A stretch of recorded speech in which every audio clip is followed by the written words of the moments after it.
It was a Thursday morning, the 5th of September in 1833, along the waters of Long Cane Creek, when Samuel Oliver Young breathed his first.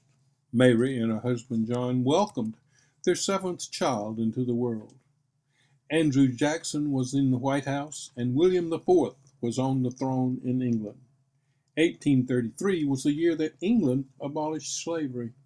Some 30 years later, S.O. Young would fight to preserve the right to own slaves in the Confederate States of America.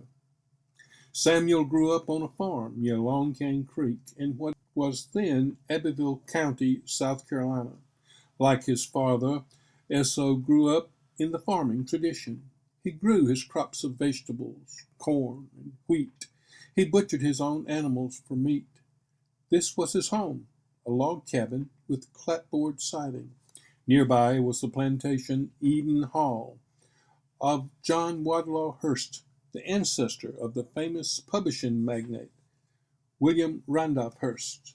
In 1855, the 22-year-old S.O. Young married the 23-year-old Julie Cresswell. They had a daughter named Julia who died when she was about 1 year old. And then her mother, Julie, died in 1857. S.O. Young must have been heartbroken. Long Cane Creek was flooded due to heavy rain at the time of Julie's death, so she was buried in nearby Troy.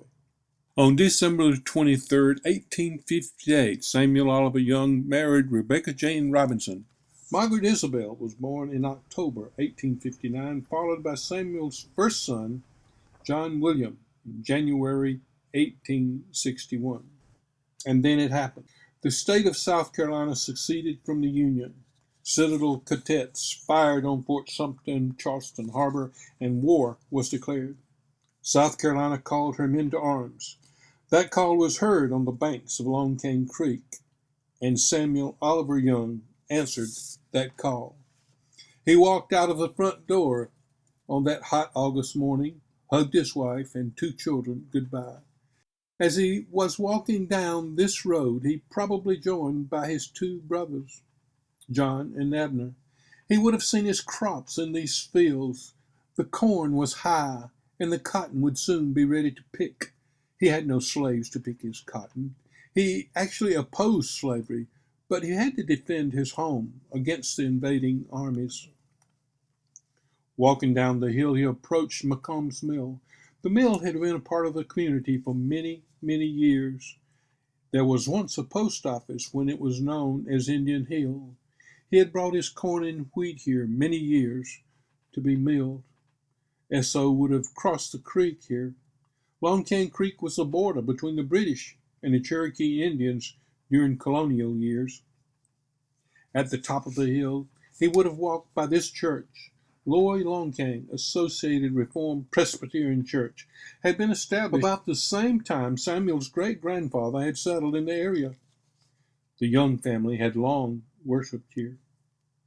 He would continue down this road to the town of Abbeville, where he would catch a train for Lightwood Knot Springs. At Lightwood Knot Springs, on August the 7th, he joined the Confederate States Volunteers and became a part of Company G of the 14th Regiment of South Carolina Volunteers. His enlistment was for the duration of the conflict. At Lightwood Knot Springs, near Columbia, he underwent training. He would learn the rudiments of soldiering. Upon completing training, they, the 14th Regiment, were sent to Pocadalgo, where some Federal troops had come ashore. The Federals fired on Confederates, killing 9 with an exploding shell before going back aboard their gunboats and escaping. S.O. and his fellow soldiers then boarded the train for the trip to Virginia. Once there, Company G, commanded by Captain M.C. Taggart, was part of the 14th South Carolina Infantry, commanded by Colonel Samuel McGowan, who reported to Brigadier General Maxcy Gregg of Gregg's Brigade, which was part of Hill's Light Division, commanded by Brigadier General A.P. Hill. Hill's division was one of the divisions comprising Thomas J. Stonewall Jackson's 2nd Corps. 3 corps comprised the Army of Northern Virginia, commanded by General Robert E. Lee. The 14th South Carolina Infantry was part of the Army of Northern Virginia and fought in many battles, among them the 7 Days Battles, Cedar Mountain, the Second Battle of Manassas, Sharpsburg, Fredericksburg, and Chancellorsville. Although S.O. Young wasn't at Chancellorsville, he was at home on sick leave, and then Gettysburg, Spotsylvania, Petersburg, Appomattox. At the Second Battle of Manassas, Brigadier General Maxcy Gregg said, "The 14th rushed upon the intruders in the wood, delivered their volleys at close range, shouting, and charged the mass."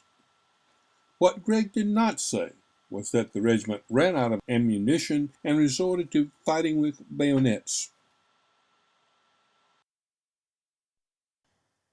Company G had fought a good fight. At Appomattox, their number was only 19, yet they had begun the war with 80.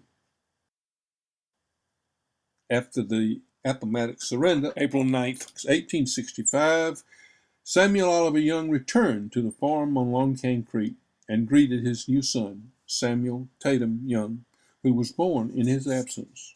More children would follow: Frederick Thomas, Mary Elizabeth, Joseph Abner, James Frank, and Edmunds Cowing.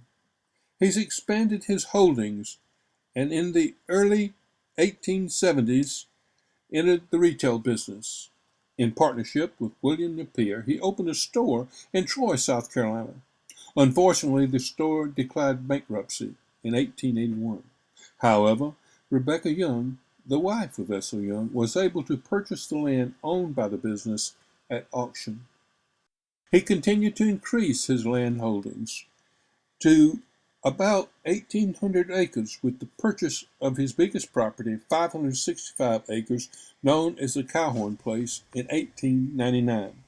This would be his last purchase before his death on February 26, 1902, at the age of 69.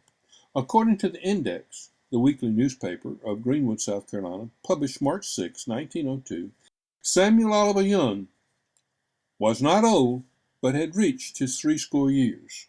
The item was published under the column Troy Trickling.